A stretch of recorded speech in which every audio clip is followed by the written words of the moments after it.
Assalamualaikum warahmatullahi wabarakatuh. Selamat malam para sahabat subscriber dimanapun Anda berada. Bertemu lagi bersama saya Kang Asim.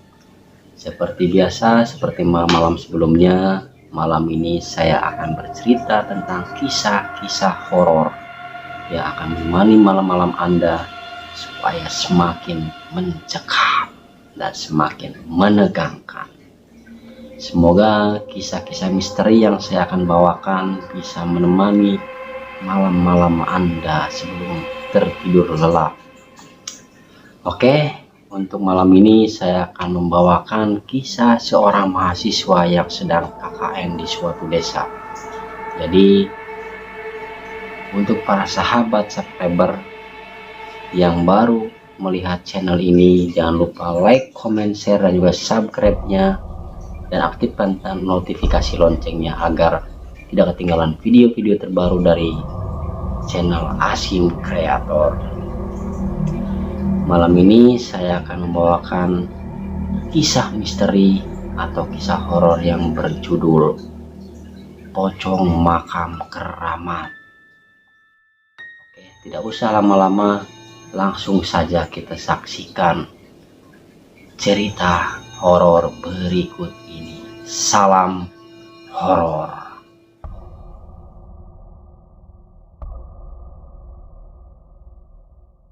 Dan ini saya alami sekitar akhir bulan Juli tahun 2016, dimana ketika itu kami ditugaskan menjadi mahasiswa KKN di salah satu desa pesisir pantai Pangandaran. Cerita ini berawal ketika kelompok KKN kami yang berjumlah 10 orang menjadi tenaga sukarela di desa tertinggal di daerah Ciamis. Setelah sampai di sana, kami kemudian ditempatkan di salah satu rumah penduduk, lalu kami dibawa ke kantor kepala desa. Di sana kami diperkenalkan kepada seluruh perangkat desa dan bersilaturahim dengan pemuka agama setempat. Di sela-sela berkenalan, kepala desa tersebut mengatakan, "Adik-adik, jangan kaget kalau di desa ini masih banyak hal-hal yang gaib dan supranatural. Di sini sudah biasa," ujar kepala desa itu sambil memperlihatkan botol-botol yang di dalamnya berisi barang-barang kiriman alias santet.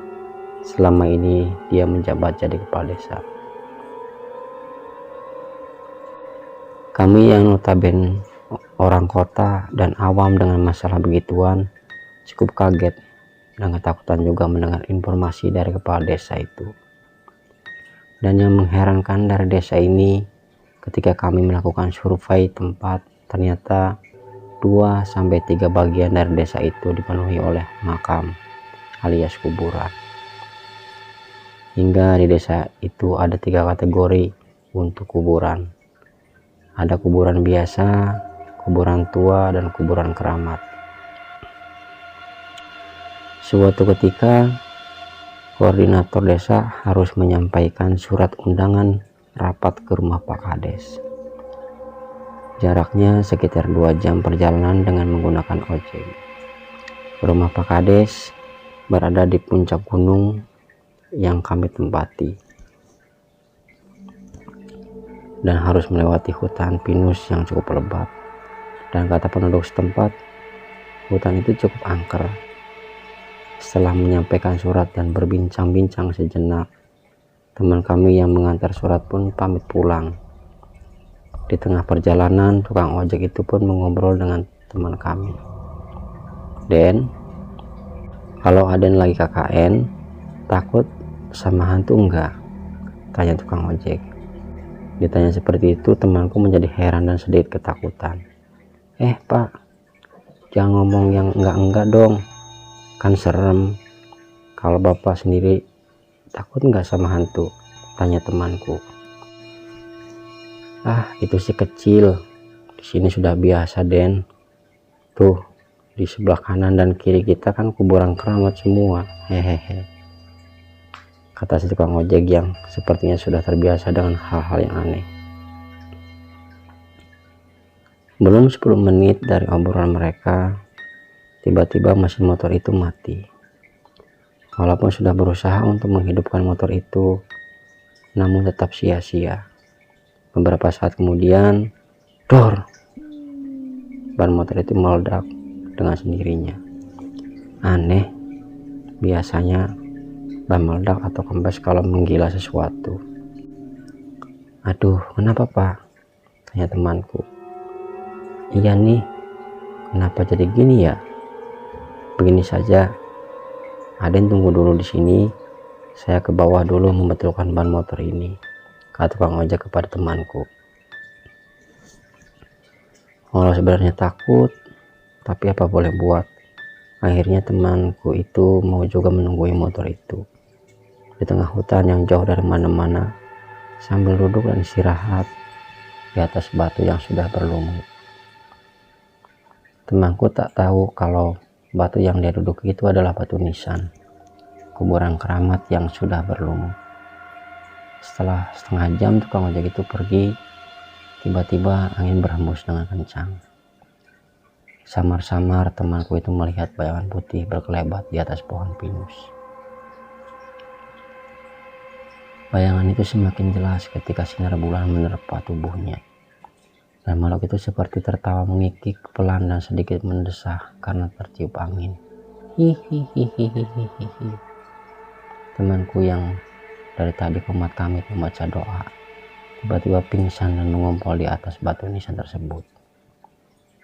Singkat cerita, temanku itu sudah dibawa ke rumah oleh si tukang ojek dan dirawat oleh orang pintar setempat. Malam kian larut, teman-temanku satu persatu beranjak tidur, kecuali aku dan temanku Rudi. Kami mengobrol di beranda depan menghadap ke arah masjid tua dan kantor kepala desa yang di belakangnya dipenuhi kuburan. Jam saat itu menunjukkan pukul 1 dini hari. Tiba-tiba temanku Rudi melihat sosok bayangan putih seperti mayat yang dibungkus kain. Kafan melintas di dekat masjid tua. Kamu lihat itu enggak? Tanya Rudi sambil memegang pundakku keras sekali. Lihat apa? Tanyaku heran, karena memang aku tak melihat apa-apa. Itu, tuh, pocong, tambah Rudi lagi. Lalu aku pun refleks melihat ke arah dia menunjuk, dan aku melihat sosok tubuh terbungkus kain kafan sedang melintas di antara pohon dekat masjid menuju ke rumah arah belakang kantor kepala desa. Kami langsung berteriak, pocong, sambil berlari masuk ke dalam rumah. Seisi rumah bangun dan bertanya, ada apa? Lalu kami menceritakan yang kami alami tadi. Tentu saja seisi rumah jadi ketakutan. Akhirnya kami pun berencana untuk tidak tidur malam ini.